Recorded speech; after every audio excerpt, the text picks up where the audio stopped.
de Buenos Aires, and he applies his green chemistry and engineering principles to real-world challenges. His expertise spans chemical reactor engineering, clean energy, catalysis, and sustainable technologies. Gabriel focuses on developing safer alternatives to toxic chemicals, collaborating with businesses to implement green chemistry solutions and toxics use reduction strategies. His approach combines rigorous scientific methodology with practical applications for sustainable chemical management. And then finally, we'll be hearing from Morgan Vanzo Smith. Morgan is the Senior Director of the North American Sustainable Refrigeration Council, which I unfortunately always call NASCAR, and it's not, so I apologize. In this role, Morgan oversees numerous programs to accelerate the adoption of natural refrigerants in supermarkets. Most notably, Morgan is passionate about helping to build up the refrigeration technician workforce.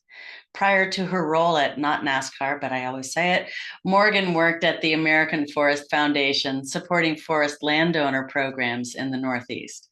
So we're really fortunate to have each of our speakers here. And Dr. Cousins, I encourage you to go ahead and share your screen and kick us off. And you are on mute.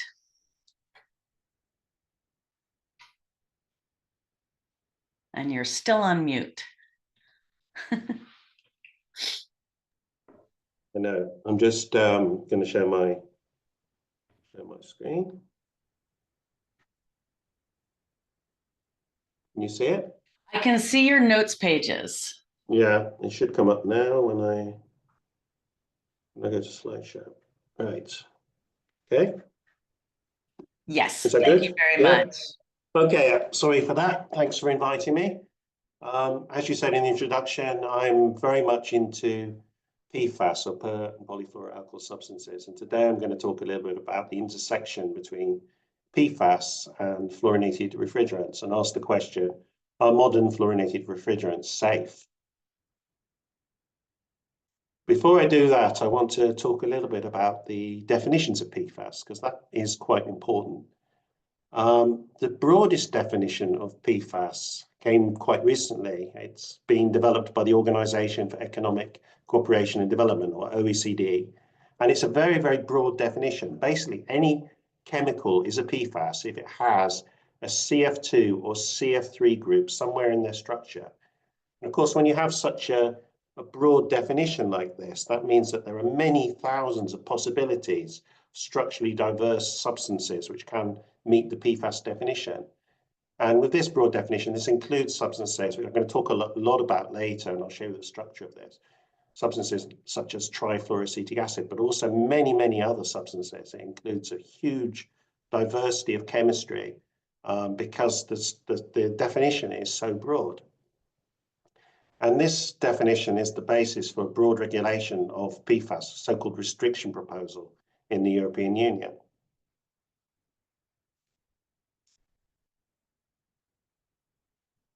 And in the US EPA, you have, in the US, you have a different definition. So US EPA has a definition where you have to have at least 2 adjacent fluorinated carbons next to each other in the structure for a chemical to be a PFAS. And this is on the basis that if you have an isolated CF2, they think that these substances would be easily degradable in the environment. But if there's less broad definition, it actually excludes trifluoroacetic acid. And in the text, it says that substances that degrade to TFA are not really problematic. And this is TFA is even considered a well-studied non-PFAS. So under the US EPA definition, many modern fluorinated refrigerants are excluded from the US EPA PFAS definition. So I just want to talk about how this very broad definition of PFAS affects the diversity of structures that you can have that meet the definition. So this first structure is the most well-known PFAS, I guess, of all, perfluorooctane sulfonate, or PFOS. And it's persistent, bioaccumulative, and toxic, and been listed on the Stockholm Convention since 2009. And you can see it's got this very long fully fluorinated carbon chain, which makes it both bioaccumulative in humans and toxic. Now, this is quite a different substance. This is fluoxetine, which is known under its brand name Prozac, which is an antidepressant. But because it has that CF3 group in the structure, it's also considered PFAS under the OECD definition, not under the US EPA definition, but under the OECD definition, this would be considered PFAS. And now again, another very different substance. You're probably aware of this from your non-stick cookware, polytetrafluoroethylene or PTFE, often known under its trade name Teflon. And this is a solid fluoropolymer. And again, extremely different kind of structure. It's a solid, it's a quite inert, non-toxic, so quite different from the structures above. And then finally, the most relevant to the talk today is this hydrofluoroolefin, which is the latest generation of fluorinated refrigerants. Now, this substance is a gas, and in the atmosphere, it can degrade and form this compound that I mentioned earlier, this trifluoroacetic acid. So we have a huge diversity of structures that meet this PFAS definition. And so in Europe, where we're trying to restrict all PFAS, we're meeting quite a lot of opposition from industry. But most of the opposition to this broad restriction or broad regulation of PFAS is focused on these two groups of PFAS to the left. And the ones to the far left are these fluorinated refrigerants, which are used by, if you take this very broad definition of PFAS, these are the kind of PFAS that are used in the highest quantities, in millions of tons globally. So these fluorinated refrigerants or fluorinated gases. And then the second most produced PFAS are these fluoropolymers like PTFE, which are produced in about 350,000 tons globally. And most of the PFAS that we study and most that we measure are actually used in much lower quantities of about 1,000 tons. So it's not really surprising, when you consider the production volumes and ultimately the profits associated with these substances. The industry is really focused on protecting these really high production volume PFAS. They want to protect the fluoropolymers and fluorinated gases, which they consider quite separate in their properties and behavior from the other PFAS like PFOS that we study. So why then would a group of scientists get together and say in 2015, 250 scientists from about 38 countries said that all use of PFAS, production and use of PFAS should be limited under a very broad definition. But as we saw earlier, the diversity of PFAS is huge. So are they all equally problematic? They have really diverse properties and structures, right? So why would these scientists say so, that we should restrict all uses of the PFAS under this very broad definition? Well, we know the toxicity of PFOS and a few other PFAS, but we don't know the toxicity of most of them. But what we do know about all PFAS is that they shouldn't be in. Then there are no natural sources to PFAS, so they're synthetic substances. If we didn't put them in the environment, they wouldn't be there. And they're also, because of this carbon-fluorine bond, which is the strongest bond in organic chemistry, they're extremely persistent. So once they're released into the environment, they don't disappear, they don't degrade. Now, some of the substances, some of the PFAS do transform into other substances, but ultimately they always transform into terminal degradation products which don't degrade anymore. So in Europe, when we define things as persistent, we say a substance is persistent if it doesn't degrade itself or it degrades into something that doesn't degrade any further. So all PFAS are considered very persistent under this definition.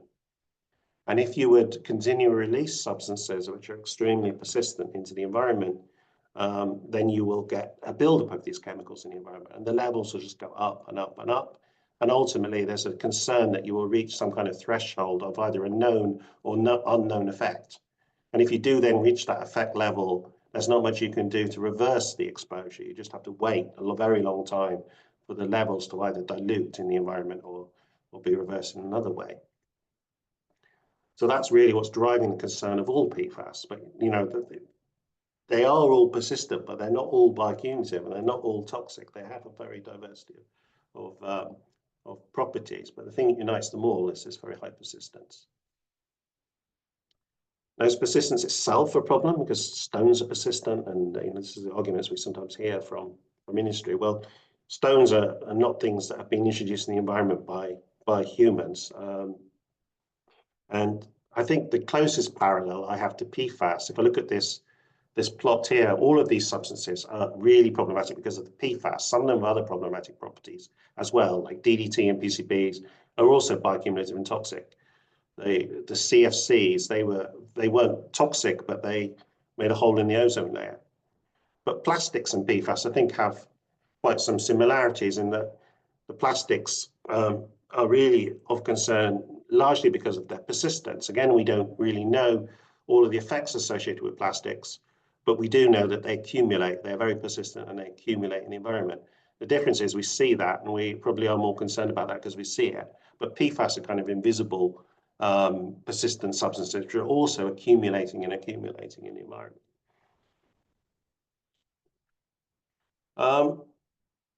So yeah, back to the fluorinated refrigerants. So we have a bit of a history of fluorinated refrigerants where we shifted from one chemical to another. So we started with the chlorofluorocarbons, realized that they caused ozone depletion, and then we moved on to hydrochlorofluorocarbons, which are less ozone depleting but powerful greenhouse gases, and then moved to saturated hydrofluorocarbons, which are also greenhouse gases and had mild formation of this trifluoroacetic acid. Now you see the structure of it, this very small molecule with a fully fluorinated carbon connected to a carboxylic acid group. And these are formed by these fluorinated refrigerants in the atmosphere, or some of them at least. And then the latest idea is to replace the fluorinated, the previous fluorinated refrigerants with these hydrofluoroolefins, which, because they have less global warming potential, but some of them actually have very high yields of trifluoroacetic acid, even up to 100%. So this particular one has a very high yield of the trifluoroacetic acid. So releasing to the atmosphere, not going to cause ozone depletion, not going to cause global warming, but is going to create a lot of TFA. Now, is that a problem? Well, for me, trifluoroacetic acid is accumulating everywhere, and it's like the poster child for the problem with high persistence. Because we look at the concentrations over time of trifluoroacetic acid in different environmental media since we started measuring it, the levels have just been going up and up. So this is start with trifluoroacetic acid accumulating in Arctic ice cores, but also in tree leaves, and finally in groundwater, kind of possibly most concerning of all, because that's an exposure source for us, because we get a lot of our drinking water from groundwater. But also in other things that we drink. In our drinking water, the levels have been going up, but also we see very high levels in other beverages. In juice, actually, we've seen quite surprisingly high levels but this is because, maybe it's not so surprising, because we know that the trifluoroacetic acid is taken up by plants in the roots and accumulates in the plant over time, so it accumulates in the fruit. So where's all this trifluoroacetic acid coming from? Well, actually, these fluorinated refrigerants are probably the major source, but there are many other sources. So there are many precursors to trifluoroacetic acid. There are pesticides, there are pharmaceuticals. Also, when we produce other PFAS, other fluorinated chemicals, we release a lot of TFA, for example, during fluoropolymer manufacturing. Also, when we remediate, when we destroy other PFAS, we incidentally create a lot of trifluoroacetic acid. But one thing I'm pretty certain about, and it has been rebutted in the literature, is that there are no natural sources, or the natural sources of TFA are not significant. So another concern with trifluoroacetic acid is, okay, it's accumulating in our water, in our drinking water, in our beverages, and so on. But how do we remove it if we do find out it's a problem? Well, that is extremely difficult, because when you have the longer chain PFAS, you can filter them with things like activity carbon, ion exchange resins. But the trifluoroacetic acid just passes straight through all these filtering techniques. And actually, it's also when you destroy other PFAS, like I said earlier, you also create trifluoroacetic acid. So when you're actually treating other PFAS, you're making TFA. The only thing that really works is reverse osmosis, which is often used for desalination. But you cannot treat all of our drinking water with this extremely expensive technique. And you also, reverse osmosis, you get a lot of water loss. So this isn't good if you have water scarcity. And you also have the problem with what do you do with this concentrate? How do you destroy the concentrate at the end that contains the PFAS? The water industry are very nervous about this. And they've recently produced the Euro, is the European Federation of National Associations of Water Services. And they wrote a position paper about TFA and their concerns about it, and saying that we should start thinking about alternatives that don't produce TFA. I'll talk a little bit about why are we concerned about TFA. I mean, I'll say right off the bat that it's not so toxic as the other PFAS that we've been studying. But on the other hand, the other PFAS that we've been studying are in nanograms per litre levels, whereas TFA is in microgram per litre levels already, and sometimes in quite high microgram per litre levels. So the levels in the environmental media are much higher, and exposure can be higher compared to the other PFAS. So there is some data on, there is actually quite a scarcity of data on, because it was assumed that it's fairly low toxicity, and so there aren't that lot of data, and could be more studies done. But there's a study showing that it has liver toxicity, and from that a water threshold value of 2.2 micrograms per litre was derived, which is already exceeded in a number of areas.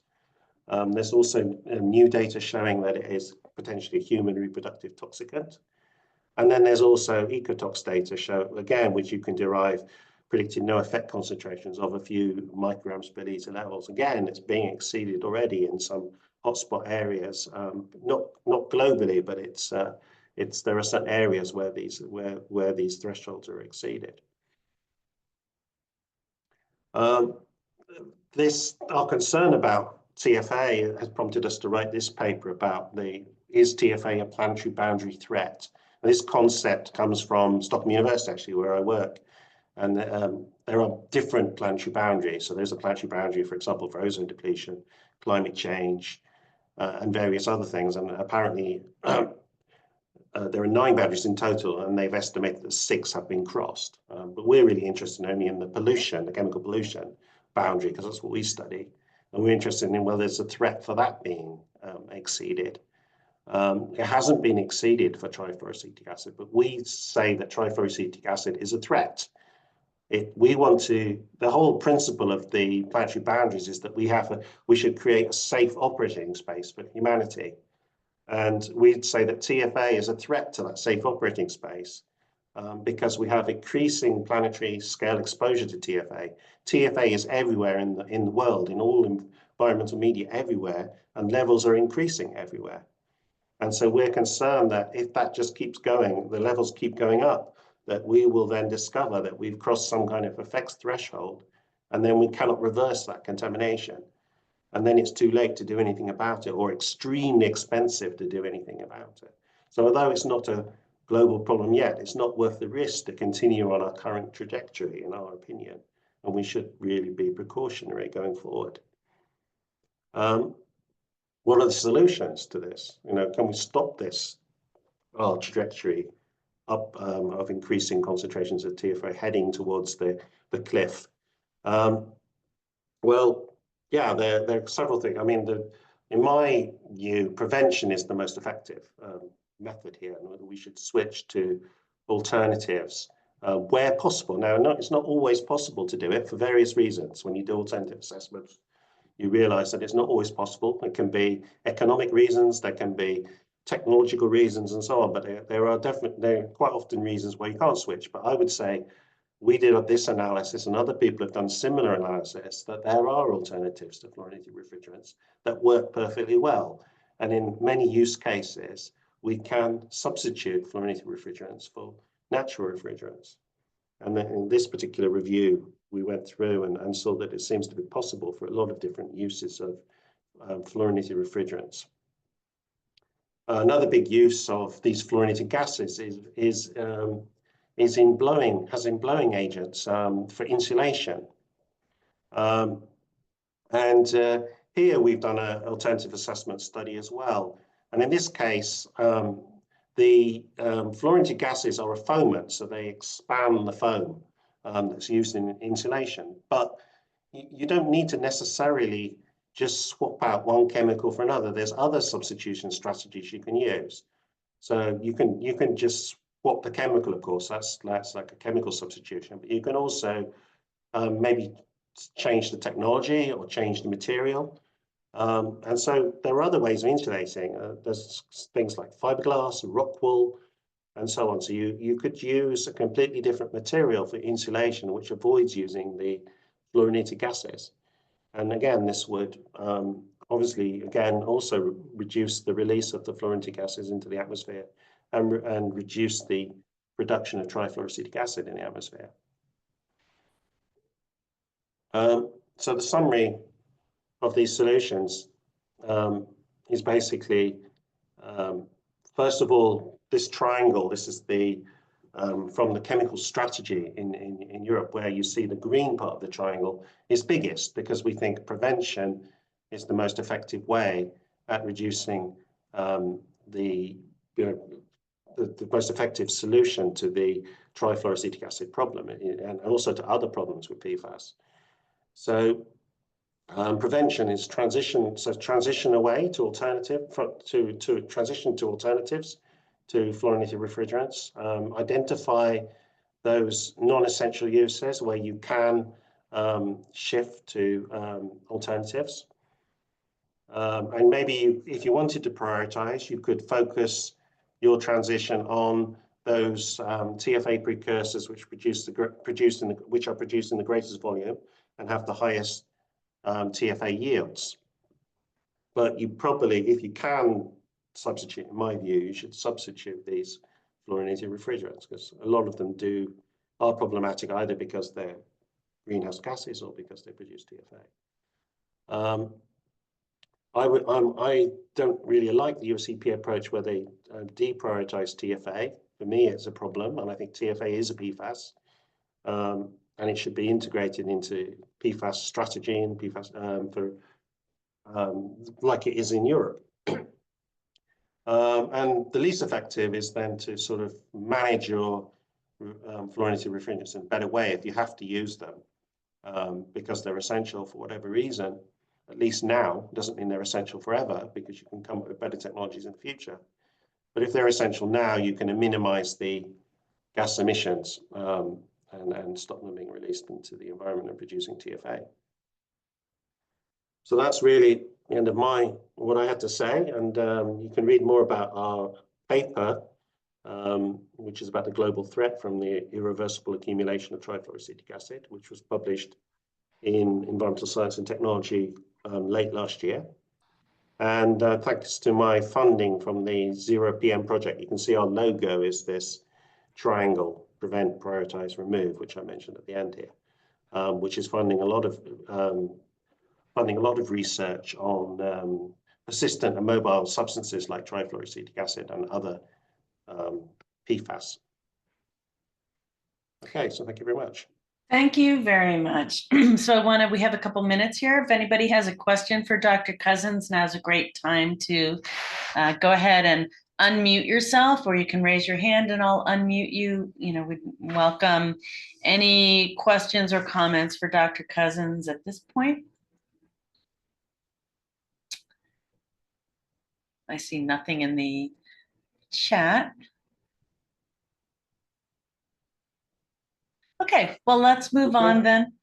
Thank you so much. If you could stop sharing and we'll let Gabriel share his screen. Oh, here we do have a couple questions. Go ahead and stop sharing while we're talking.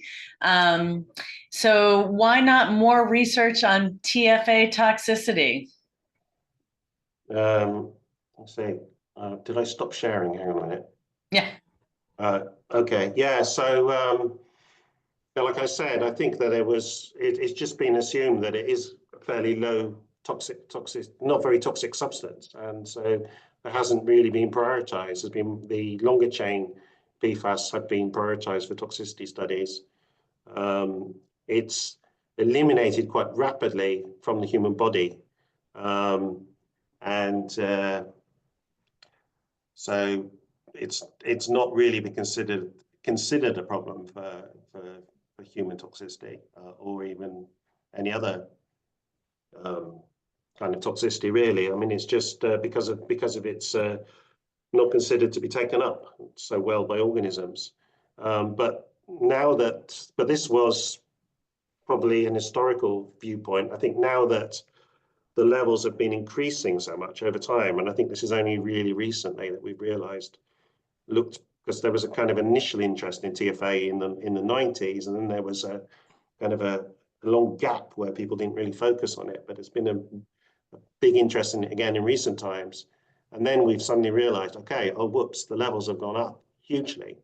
And now people are starting to be concerned about toxicity again. So I think that's a long answer to that No, question. it's great. Yeah, Yeah, thank you. yeah. So Beth asks what you would consider to be an essential use. Yeah, an essential use is something, well, I mean, it's difficult. We struggled a little bit with this in Europe, coming up with criteria for what's considered essential. But it's really for something that's essential for health and safety. A non-essential use is something's non-essential if there's a viable alternative, of course, directly. Or if the use is not necessary for is not essential for health or safety or critical for the functioning of society.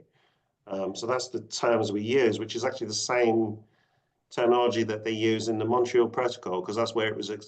That's what inspired it. The whole idea of essential use being applied more broadly to other PFAS. So there is a kind of tradition of using that concept in the Montreal Protocol. We're trying to apply it more broadly to other PFAS, and it's been a bit controversial because it's hard to define exactly what you consider. You know, everyone has a different viewpoint about what's essential, what's not essential, and so social science tends to enter the picture, and maybe you have to sort of work together with social scientists to work out what is essential in society or critical for the functioning of society and what isn't. But in the case of PFAS, we kind of got around that problem most of the time, because in most cases, it turns out there are alternatives. So you don't have to get into that question of what's essential and what's not essential, because that's a very thorny question. But it's amazing how many times, you know, especially for sort of everyday consumer product uses, there are alternatives. I think for the industrial uses, it's a bit trickier, like the fluoropolymer industrial uses. There we've run into a bit of a roadblock where the industry has found it a bit difficult to find alternatives. But in many cases, there are alternatives. And to that point, James asks, can you comment on the European companies moving away from HFO blowing agents to the pentane, isopentane alternatives with formulation success in the spray foam industry? Yeah, I don't really know all of the details, and my postdoc would know better about that. That wasn't considered to us to be the best solution. I think some of the alternative materials, when we did the alternative assessment, if I recall correctly, were slightly better than moving towards using a different foamate like pentane. I can't recall exactly which ones, but when you do it from a life cycle assessment perspective, you get kind of some interesting or you don't always get the results that you expect, actually. But I have to go back and look at that in more detail. But I can't remember specifically whether pentane was much better than using the fluorinated gases. I think it was an improvement, but I can't remember. I don't think it was the best option amongst all of the options that we considered. And we know that when we're looking for alternatives, they need to not only function, but be safer and be Yeah, comparable. that's what I mean with the life cycle perspective. When you look Yeah. at all of the different factors through the whole, value chain or whatever, then it's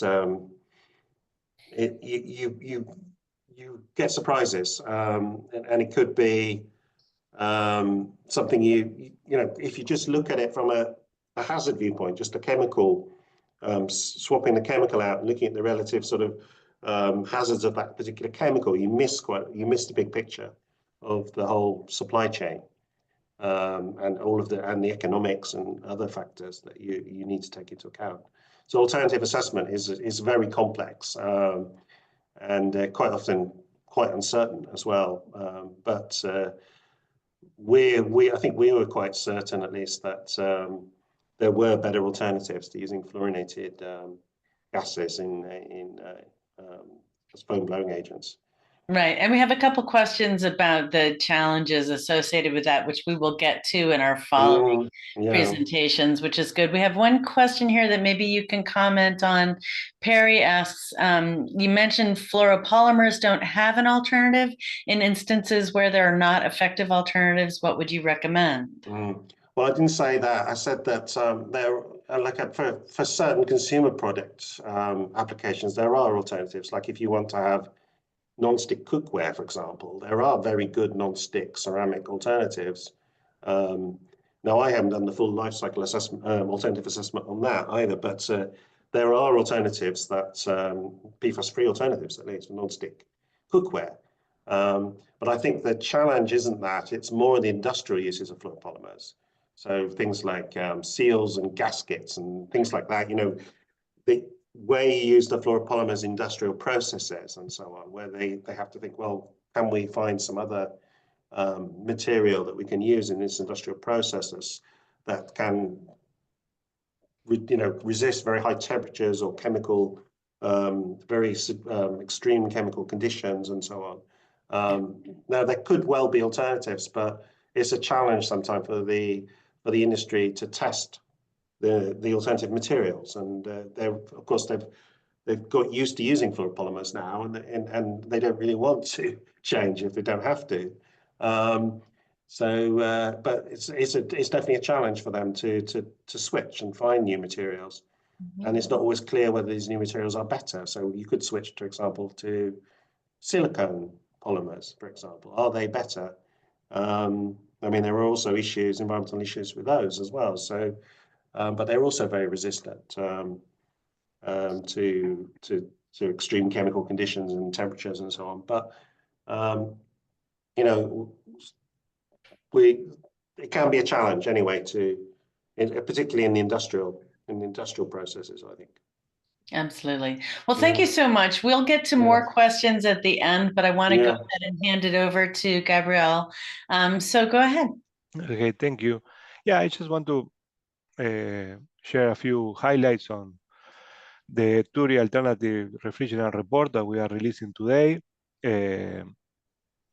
So basically, very quickly, I want to touch base on how refrigerants work.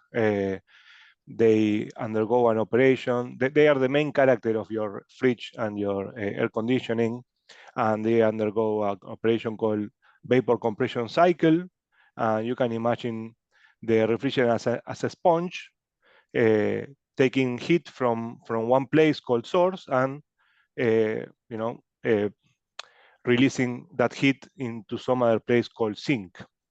And for this operation to happen, as usual, we have to invest some energy. So this net heat transfer effect, as any other operation, we ask for capacity and efficiency. And those, like a key performance aspects are influenced by the application. Different applications will require different capacities and efficiencies. The temperature differences between sink and source, within the sink, within the source, equipment design, and of course, refrigerant properties. Once we fix a design in an application, if we want to replace the refrigerant, that drop-in substitute has to match the thermodynamic properties to the refrigerant being replaced. And that explains a lot this dynasty of CFCs, HFCs, and now HFOs. So we have two options. now that we are talking about alternatives and changing the refrigerant. One option would be keeping your equipment, retrofitting it, maybe changing a few parts to make it adaptable to the new refrigerant.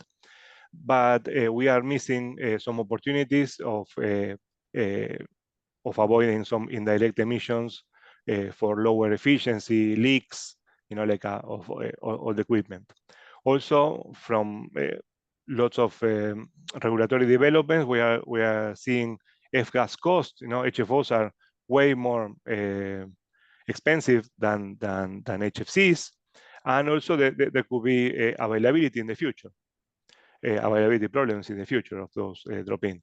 On the other hand, we can directly change the equipment, and that, like in our report, we found out that there is a good financial feasibility for that. When we, of course, we have a lower initial investment for retrofitting, but then, of course, buying a new equipment is a more onerous investment. But the payback period is quite more or less in the same order of magnitude when we consider savings, energy savings, and other benefits, future proofing.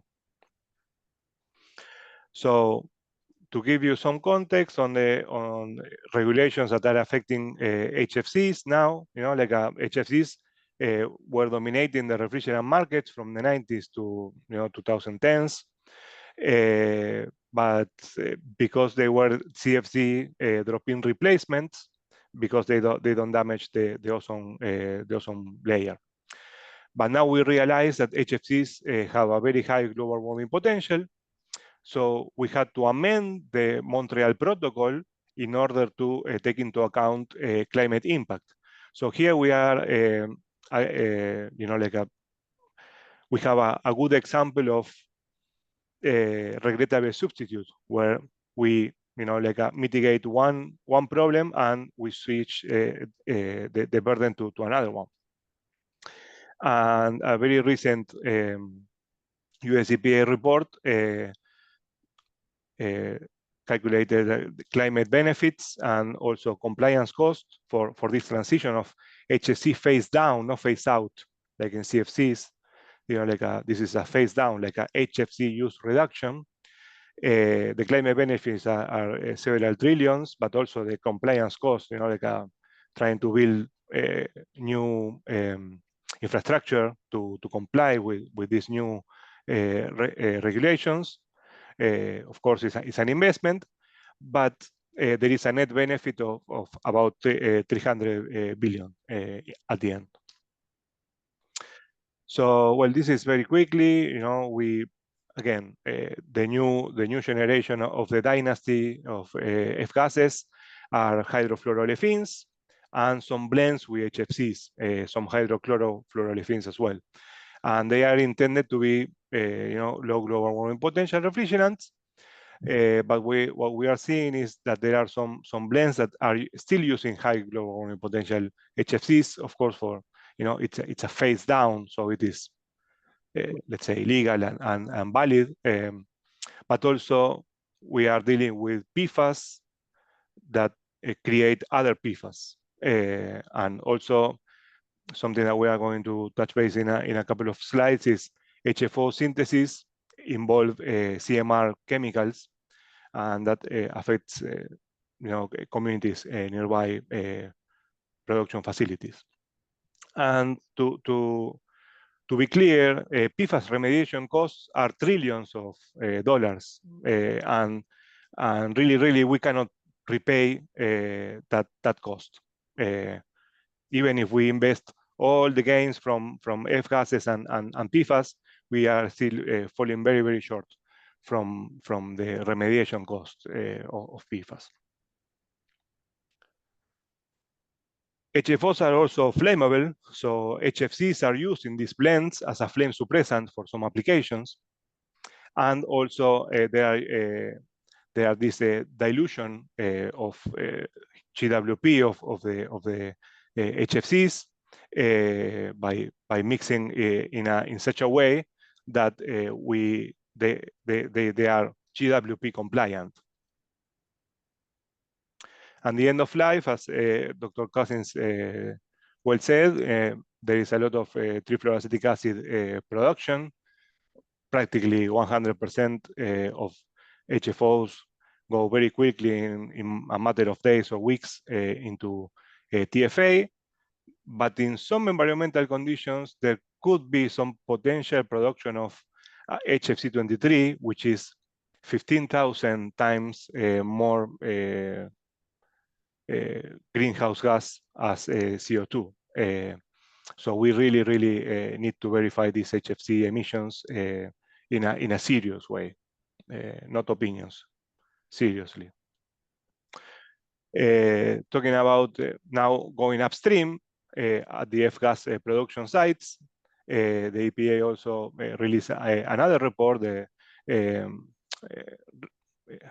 regulation impact analysis for phasing down production and consumption of hydrofluorocarbons, showing the excess health issues around the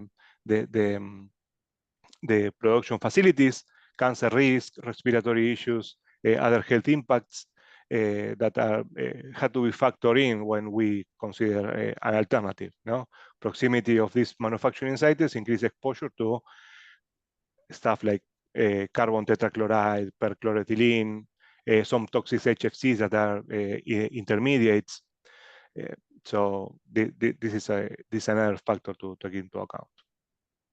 On the other hand, carbon dioxide, ammonia, hydrocarbons, which are basically the competitors to F-gases, can be produced in a much cleaner way.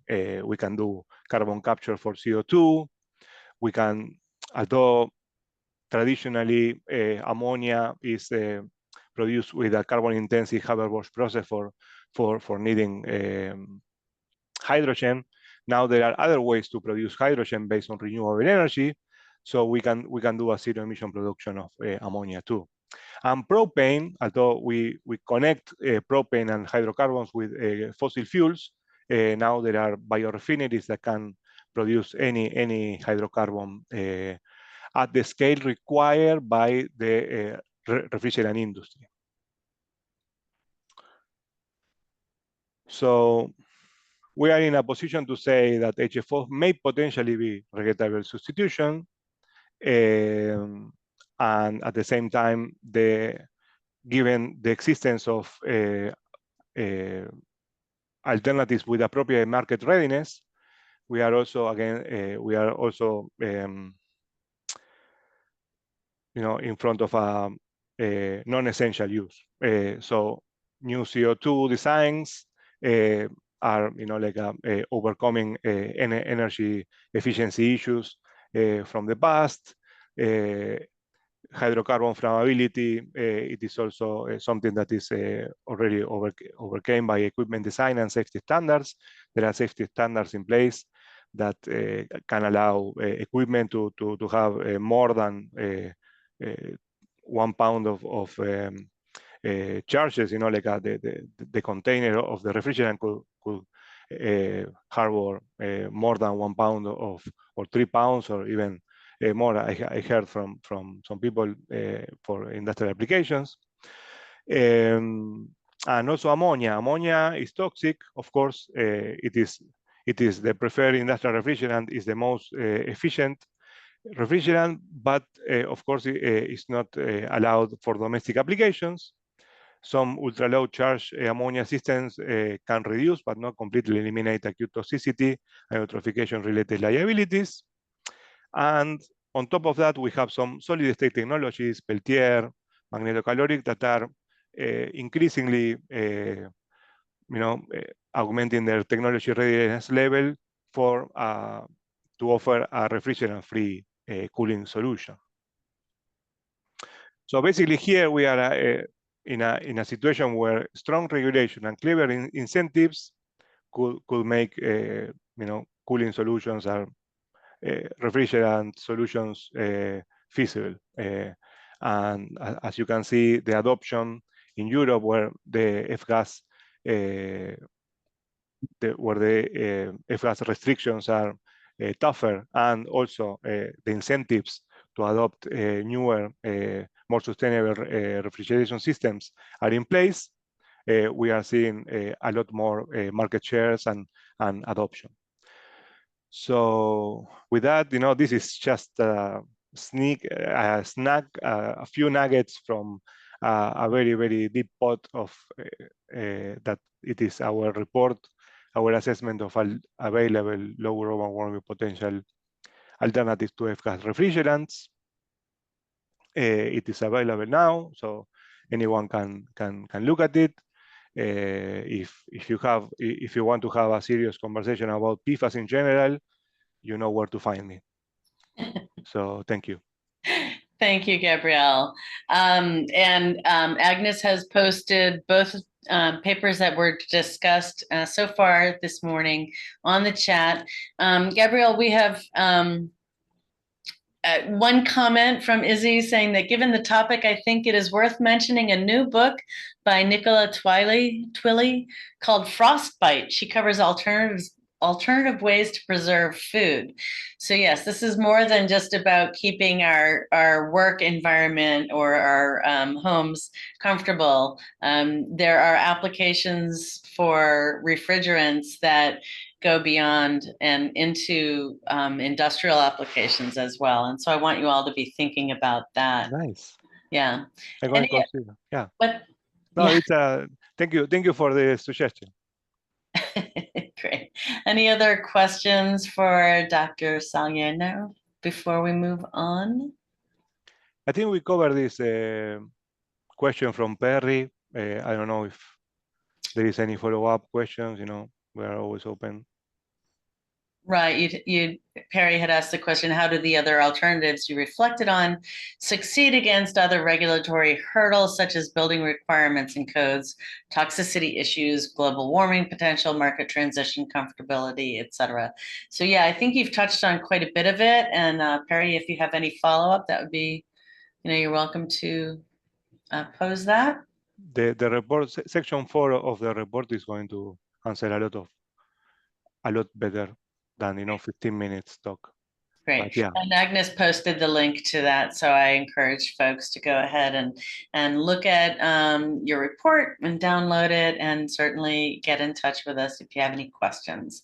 Why don't we go ahead and invite Morgan to wrap up our presentations by talking more about these natural refrigerants. Thank you. Absolutely. Thank you, Pam. Can you see my screen? Yep, perfect. All right. Give me 1 second here. There we go. So yes, I'm Morgan Vanzo. I'm the Senior Director at the North American Sustainable Refrigeration Council. I really appreciate the presentations leading up to mine. I will cover a little bit more about some regulatory pressures that are driving this transition, some data that is specific to the food retail industry, and then some on-the-ground solutions that we're trying to drive forward to help navigate this very complicated transition with the industry. And so before I jump into that, just some context about who we are and why you're hearing from me today. The North American Sustainable Refrigeration Council is a 501c3 nonprofit organization. We work in partnership with the supermarket refrigeration industry in the US to eliminate the barriers to natural refrigerant adoption, and specifically within supermarkets. So that's what you'll hear, the lens that you'll really hear me presenting through today. Of course, as we've already heard this morning, this topic applies across many more sectors than just supermarket refrigeration. The reason that there was a need for an organization like us to exist when we were formed about 10 years ago is because those 3 refrigerants that Dr. Salerno just reviewed, carbon dioxide, propane, and ammonia, cannot be patented. And so as the industry is looking to transition away from HFC refrigerants, there wasn't a natural champion out there who could address some of the challenges and really make that transition a little bit easier on the industry. So since that time, we've grown significantly, and we work with over 190 different stakeholder companies from across the supermarket refrigeration industry. So to create a little bit of context here, Dr. Salerno already mentioned this, but I'll share a little bit more context about the American Innovation and Manufacturing Act. So he mentioned the Kigali Amendment and some of the federal regulatory pressures happening within the US, the main mechanism being through the AIM Act here. And what this rule did is it gave the EPA the authority to regulate HFCs. It is through three key components of the regulation. So there is an HFC phase down component, and this mirrors the International Kigali Amendment. There is also a technology transition component, which establishes restrictions on the use of HFCs in specific sectors. And there is an HFC refrigerant management component, which includes requirements around servicing, disposal, repair, leak detection, all things refrigerant management. So through all three of these pillars, if you will, the EPA is able to regulate HFCs. The phase down alone is really a major driver here. It will phase everything down by phase down the production and consumption of HFCs within the US by 85% here. And just a couple of notes I wanted to make are that the first major step down was here. This was January 1st, 2024. At that point, the production and consumption threshold dropped to 60% of the baseline. So a major drop and kind of the first big step down for the industry. This is notable because in Europe, we started to see price spikes in HFC refrigerants when they dropped down to 63%. So we're kind of right at that threshold now. Well, you know, anecdotal data is showing some folks are saying they're starting to see some price increases, others are not. We know that this is kind of a long road and that there's been a lot of stockpiling. And so really the whole model here is basic economics, right? As the supply decreases, the price will start to rise. And so that's what we're expecting. Another thing that is very important to note is that the AIM Act does not require refrigerant manufacturers to stop the production of certain refrigerants, certain HFC refrigerants. But what it does is it provides allocation allowances to those companies, and the cap is in something called the metric tons of exchange value equivalent, which you can really think of as emissions potential. So what that means is a high GWP refrigerant is going to take up a very large portion of that emissions potential, whereas a low or ultra low GWP refrigerant will take up much less of that allowance. So you can produce and sell a lot more refrigerant if you focus on the lowest possible GWP. So the way that this regulation is structured, it creates a natural incentive for the market to be prioritizing the lowest possible GWP refrigerants. And as a result, we expect to see and have already started to see stopping the production of certain high GWP HFCs.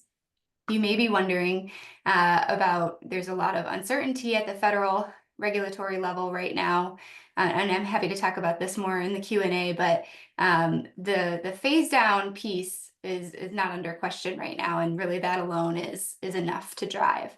Happy to talk more about it, but in the interest of time, I'll keep going and just mention that really what we see as a major market driver for the industry is at the state level. We started to see this back when there was the federal HFC regulations were vacated for a period of time prior to the AIM Act. And we started to see states stepping in to say, all right, well, then we'll take the reins on this. Major drivers here are California, Washington, and New York, who have all established regulations that really go beyond what the EPA regulations are doing. Of course, these are three states that have a major influence in the overall, population, the overall economy. All of their regulations are a bit different, but try to follow the same guiding principles. And again, without getting too in the weeds today, I'll just mention highlights of kind of key characteristics. All of them have set GWP thresholds for new facilities. So building new facilities cannot be above a certain GWP threshold. They have also, in their own way, set some GWP thresholds on existing facilities, though none of them have outright required, a transition of specific stores. They've kind of gotten around it. For example, in California, all of your stores across the state have to reduce their average GWP by a certain amount, or their greenhouse gas emissions potential by a certain amount by the year 2030. So you do have to you have to touch your existing stores. You can touch fewer of them if you go to ultra low GWP, or you can touch most of them if you do like a gas retrofit. We're seeing similar but differing models in Washington and New York. And again, happy to talk about those. But really the bottom line is that these states are driving the transition and really making a big difference here. They've also all added components around refrigerant management programs, leak rates. California and New York have both established sales bans on virgin bulk HFCs that have a decreasing GWP threshold over time. So all of these things together are really driving the industry. We've talked a lot about PFAS today. The only other thing that I will add to that is that this is also where we see the biggest risk for the industry, or the biggest challenge, I guess, for the industry is related to PFAS is at the state level. So we know there's more discussion going on within PFAS regulations at the state level. Maine was a bit of a pioneer here. So while many states are looking at this issue of PFAS, and I believe we have some state regulators on the line, so would invite additional comments from anybody that would like to share. But here, Maine was really one of the first to say, not only are we looking at PFAS, but we are including refrigerants in our definition of PFAS. That was a big step because, to Dr. Cousins' point in his presentation, the US is still kind of unclear as to whether or not PFAS will be included at the federal level, refrigerants will be included at the federal level in the PFAS definition. So here, Maine has set regulations that will prohibit the sale or distribution of products containing PFAS, and specifically calls out HVAC&R equipment containing PFAS starting in 2040. Maine's not the only state that has taken this step. So Minnesota also, Amara's law, established a process to determine whether PFAS refrigerants and other products are essential to avoid. So getting to some of the discussion that we've been having today. It also sets a ban on non-essential uses of PFAS in new products. So they're evaluating this. Amara's law is signed into law. In California, SB 682 would prohibit the sale or distribution of products containing added PFAS in 2033, and in 2040, again, specifically calls out refrigerants for maintaining existing HVACR equipment. So this is a trend we're starting to see unfold. It's something we're monitoring closely. But all of this adds up to a lot of uncertainty for the industry. And, of course, many motivators to transition away from those HFC refrigerants and into something that's more future-proof. So the three key drivers here, or three of the key drivers, of course, being refrigerant regulations that I just reviewed, the cost of refrigerant, which is really related to those regulations, and something that I didn't talk about that has been a large trend for the last several years, growing corporate climate targets. Again, I know we're in a different landscape these days over the last few months, but there are still a lot of companies with very ambitious climate targets that they really can't meet without addressing their refrigerants. So all of this stacks up to a growth in demand for what we focus on, natural refrigerants is where we're tracking. This is some data from our food retailer group on their projected adoption of CO2 specifically over between 2024 and 2028. So a 5-year projection based on data we collected from them last year. So 14 companies that represent 28,000 store locations, a pretty significant piece of the market here. Alone, those stores are projecting 312% growth in their adoption of CO2, and that is through both new builds, which is this dark blue bar, and replacements, which is this green bar. And you can see that the replacements grows significantly over time. So this brings us back to, though, how do we get there as an industry?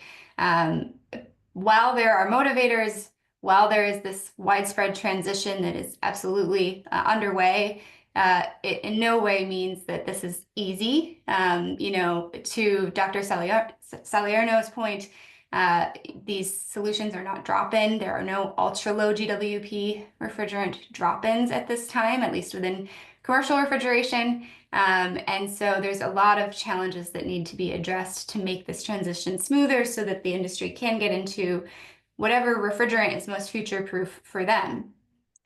So we focus on 3 core areas here. One being workforce development, and from our perspective, this is really the #1 barrier, the #1 challenge that needs to be addressed. And I will talk more about that, but really this comes down to technicians, refrigeration technicians, and making sure we have a skilled workforce to actually unlock all of these projects that are underway. Funding support, these are very expensive projects, especially when you're talking about larger systems, commercial, industrial-sized systems that need to be, fully replaced to do a full transition. So looking at ways to offset some of that cost, especially for small and independent businesses.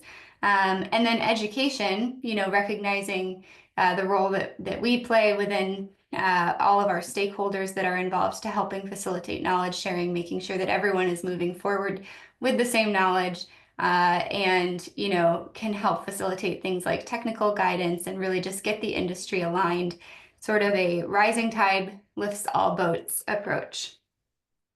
So I'll talk a little bit about state funding. This is the biggest area of funding that we see right now that is just growing tremendously, the opportunity.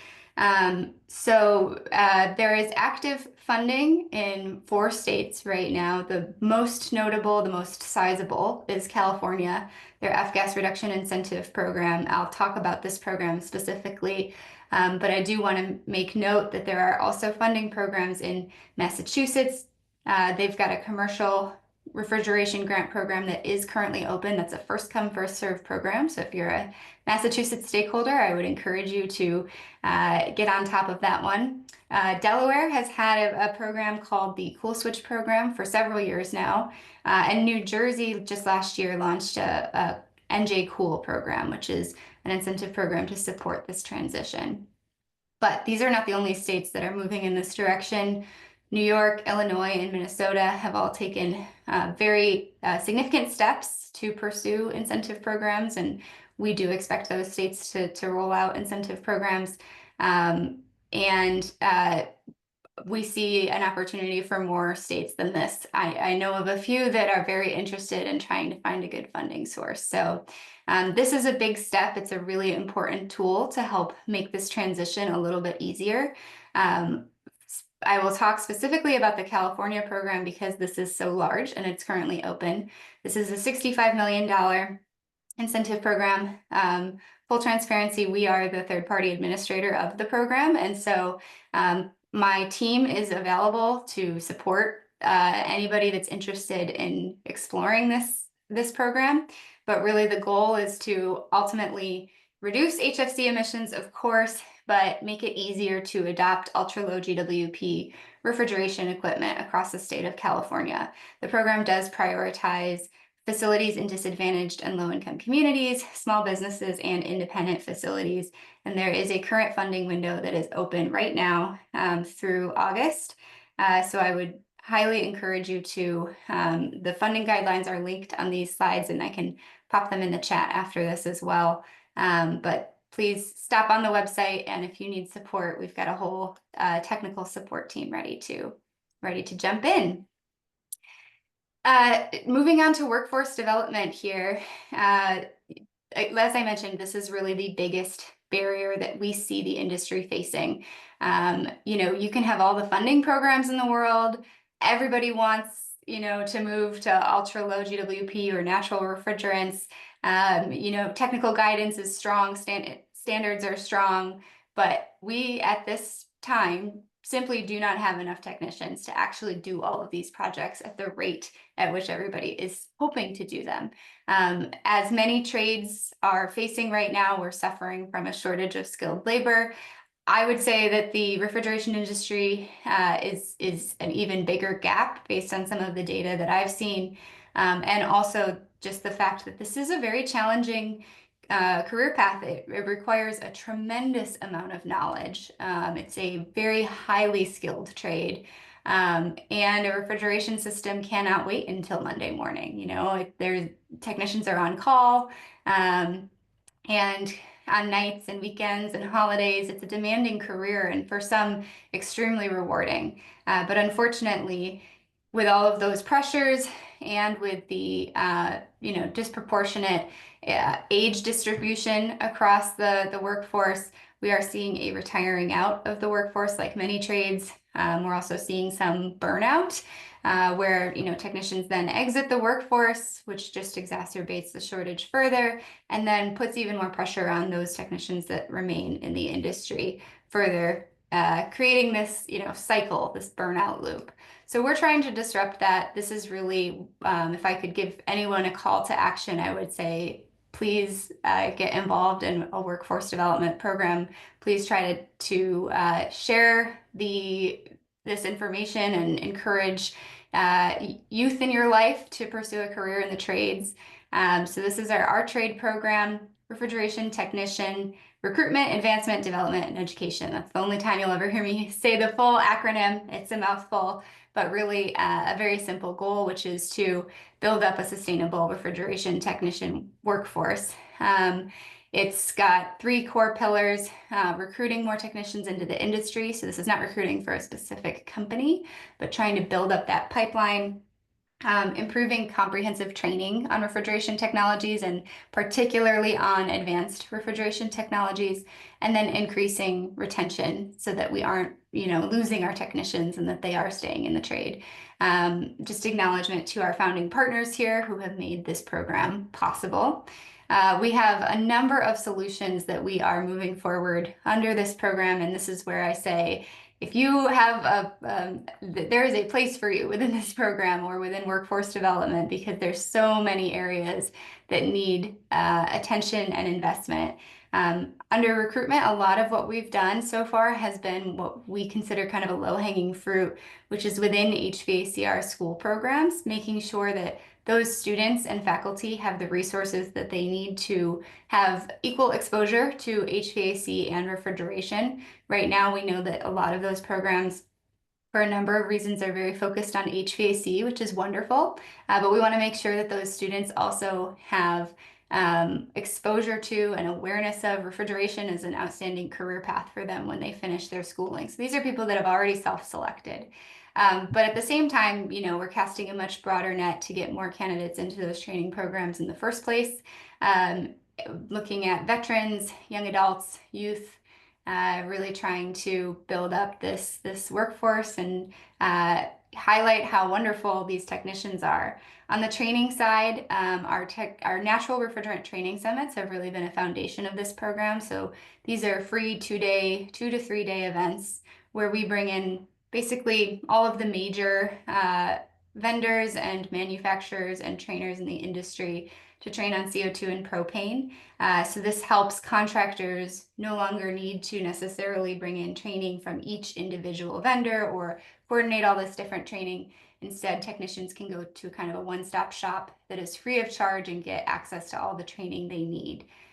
We also have workshops that are a bit smaller format, but allow for a more in-depth dive. A topic that's really needed for technicians is CO2 controls, for example. So this is a great example of a way you can really dive deep over the course of a couple of days on a specific topic. And then lastly, rolling out on-demand training and troubleshooting resources and videos so that technicians have access wherever they go. And on the retention side, improving best practices that help reduce the burden on technicians is very important. There's a role there for technology to play to help make things more efficient. And also, maybe prevent some unnecessary service calls or help with even remote diagnostics, things like that. So looking into that managerial training for service techs that are advancing through their career to make sure that they have the support they need to be successful service managers and ensure the success of the technicians that they then oversee. And then ongoing survey and data collection to make sure that all of this is backed by data, and that as we are coordinating this industry-wide collaborative effort, it is data-driven solutions. I'll just mention, for those of you who know technicians, are technicians, work with technicians in any way, the upcoming training opportunities, one next week in Irwindale, California. We were in Pittsburgh just a couple weeks ago. Then we'll be in St. Paul, Minnesota in May. We'll pause over the summer during the technicians' busy season and pick up more training in the fall. Again, for those of you who know technicians, are technicians, contractors, we also have a customized training program with our training director, Rusty Walker. So this is a really important piece. It's not just the events. You also want to make sure that you can meet technicians where they are, right?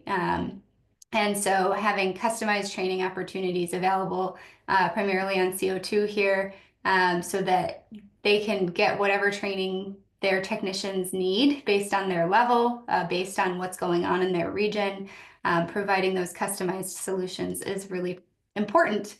And I know that I buzzed through a lot of information there in the interest of time, so I welcome any questions from the audience, but appreciate the time.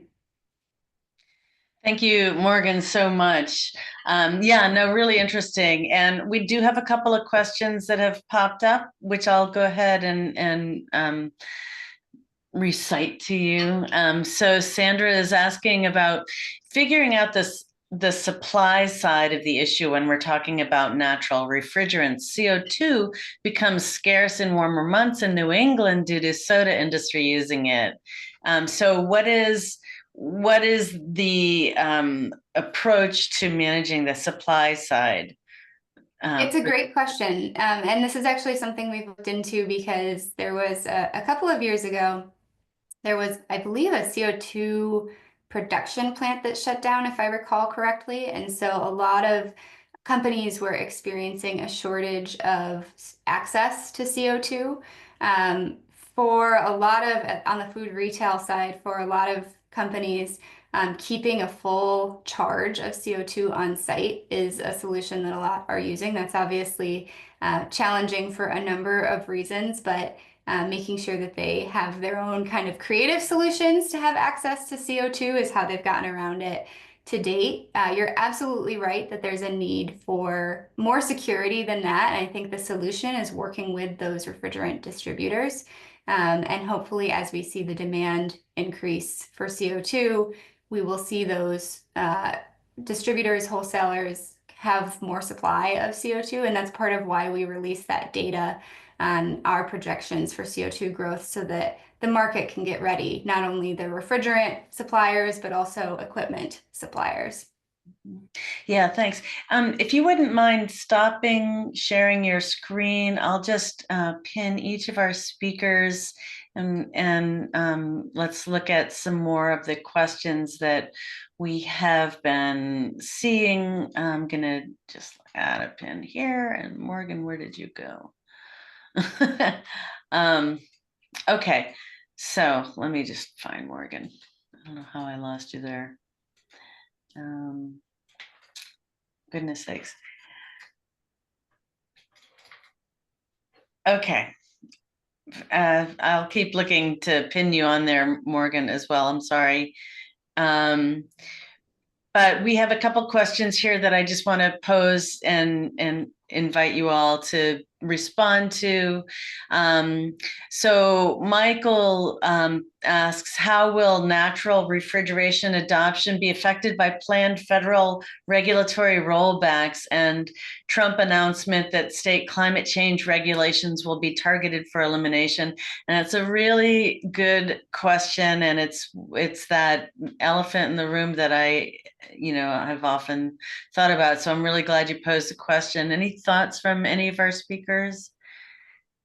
Yeah, I can jump in, and then I would be curious to hear if others have thoughts. I think the two big things here are, Michael, you may be referencing the CRA for subsection H of the AIM Act, as well as the reconsideration, the EPA's announcement to reconsider the technology transition rulemaking. So these are two actions that are kind of pending right now, waiting for more clarity on what will happen here. And of course, those are two pillars of the AIM Act where you can, the EPA is authorized to control refrigerant management and to set certain use restrictions by sector. With the phase down alone, though, that part is not under review, and the phase down alone will lead to those price spikes. And so we still see that as a major driver. I think there's probably a lot of companies that are looking for clarity right now. And I think the biggest risk with the rollbacks is that we then see a patchwork of state regulations that are not aligned emerging. And that's something that has always been something we've been concerned about. But to that point, you know, California, Washington, and New York, again, are major market drivers that alone will really influence the direction of the market. Yeah, and it is also a good question with respect to what industrial users of refrigeration should be thinking about and looking forward to. So there's a lot of support for a supermarket sector to move into natural refrigerants, and that's great. And I think there are different kinds of challenges that our industrial users might be dealing with. And so we need to be thinking about this and need to be finding ways to kind of drive that movement forward. And we are joined here today by several people from California and New York and Washington. So, you know, the states that are really trying to move this forward, and that's wonderful. So I invite you all to comment if you have thoughts. Let's see. So Perry asks, has a life cycle assessment been conducted on all the refrigerant solutions and alternatives to assess their total climate impact? And again, these questions are for anyone on the panel. Yeah, I mean, you know, to chime in there, we have a life cycle analysis on all the refrigerants, but not only for the climate impact. Climate impact is one single endpoint of our analysis in alternative assessment. You know, we do a full life cycle analysis on the different aspects. You know, like the production part, you know, health impacts. You know, we also care about on health impacts on users, workers, and the environment in general. Maybe it's a little bit hard, you know, when you consider all the applications. But what I can say is, from a climate point of view, energy use and global warming potential, ammonia and CO2, they have super low global warming potential, and ammonia is super efficient. So it is more efficient than HFCs. Then hydrocarbons are as efficient as HFCs. And then CO2 is the one lagging behind in terms of efficiency, but there are some dedicated designs that overcome that. You know, like working on transcritical state, and also compensating some inefficiencies with heat recovery. So with that, I would say they are as competitive in climate impact, overall climate impact, than HFCs. So yeah. Great. Thank you. Thank you. And welcome back, Ian. I'm sorry that you had a moment where you had to walk away. I'm glad there was nothing wrong there, or apparently. Yeah. Okay, so a couple of questions specifically for you. Do you expect the EU to regulate HFOs and TFA as they are doing with PFAS? And if not, what will individual countries do you suppose? Oh, that's a good question. Currently, as far as I know, yes, the EU will carry on with a broad restriction proposal. The only, including fluorinated gases as refrigerants. I haven't heard that if that particular discussion has come up, because they're going for each use case, and there's many of them in PFAS, and having very detailed discussions about them. And that's going on all the time now. It's been going on for the last several months. And I haven't heard about those particular discussions. It's all, I get a bit of information leaked to me. It's supposed to be confidential, but sometimes I get a bit of insight, but I haven't heard anything on that how that particular discussion is going. Most of the feedback I've got is regarding the fluoropolymers. There's a lot of kickback on fluoropolymers, and this seems to be the thing that is the biggest concern. I'm not sure about the fluorinated gases, and I can't also comment on individual countries. In Europe, we have, I guess, the same as US states. We have a diversity of politics in Europe, where we have progressive countries and not so progressive countries. I guess that's similar to the US. So I guess that the politics will follow the restriction on this by individual countries will follow a similar.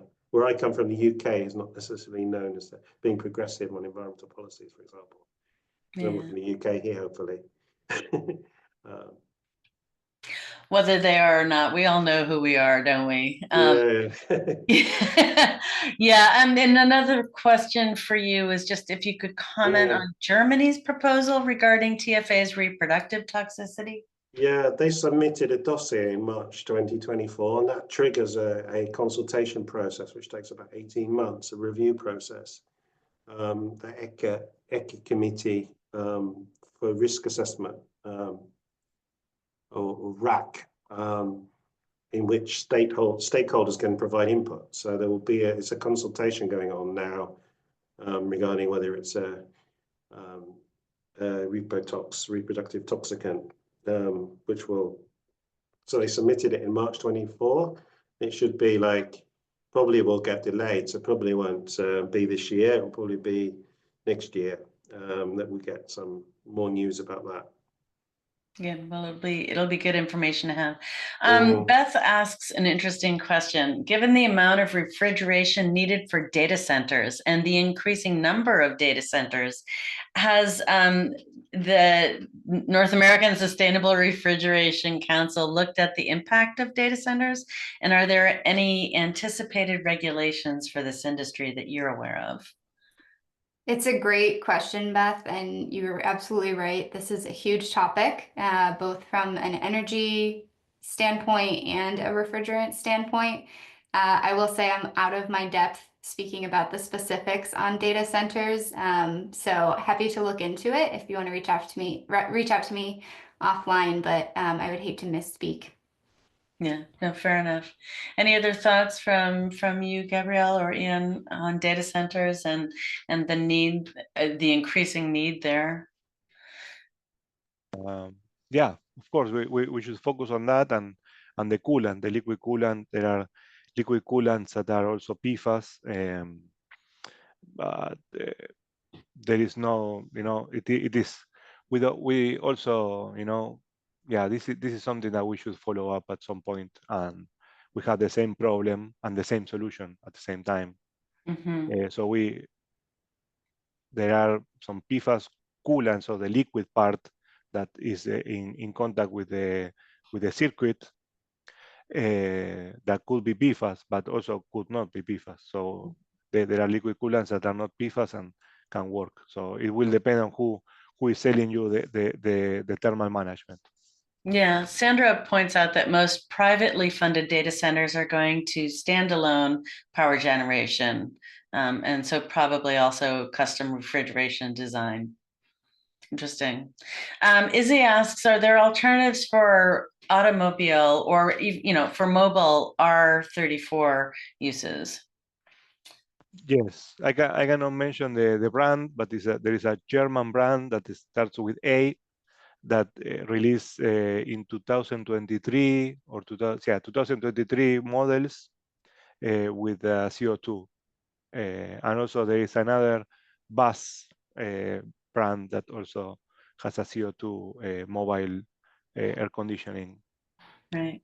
Interesting. Interesting.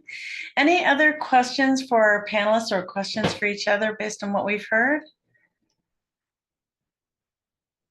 No.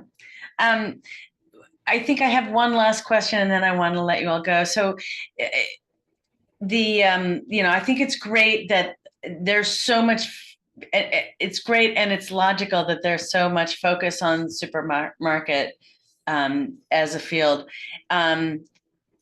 And I guess my question is, what does the movement and adoption of safer alternative refrigerants there tell us about what the potentials are for other applications that maybe we haven't really identified yet, maybe data centers, but others?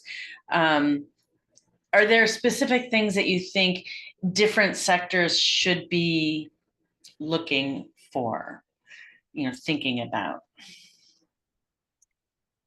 I'll just jump in with one comment that absolutely you're right. A lot of the activity is at the supermarket level. It's more, while it is still challenging, it's much more market ready than some of the other sectors. And so we are seeing them move, earlier and a lot more regulatory pressures specific to the supermarket sector as well. But there are a number of things that are not specific to supermarkets, the phase down, the sales bans in California and New York, those are not sector specific. And so there's going to be stiffer competition for the refrigerants that are available there, regardless of what sector you operate within. And so it is really important to start thinking about your strategy for regardless of what sector you're in, because this transition is definitely underway. But I very much recognize that it's easier said than done, particularly in a few specific sectors, HVAC being one of them. Mm-hmm. Yeah. And that's, I think, something that we are, as in the toxics use reduction field, well aware of, that there are a lot of factors that we need to think about, a lot of trade-offs we need to consider. But the research that each of you has done really helps to build that into something more meaningful. So I really want to thank each of you for sharing your thoughts on the issues associated with use of refrigerants, the alternatives that are available. Thank you also to our audience for asking really great questions. And I think with that, we want to just wrap it up. But again, everybody go out there and think about minimizing your refrigeration use and using better products and being more efficient. Thank you both, Dr. Cousins and Morgan, and thank you, of course, Gabrielle, for the great research that you've done here at Turi. Thank you so much for the opportunity and for the time. You're welcome. All right. Thank you. Thank you very much. Thank you, everyone. Okay. All right. I'm going to stop this now. Thank you guys so much. Have a great day. Have a great day too. Okay. Bye-bye.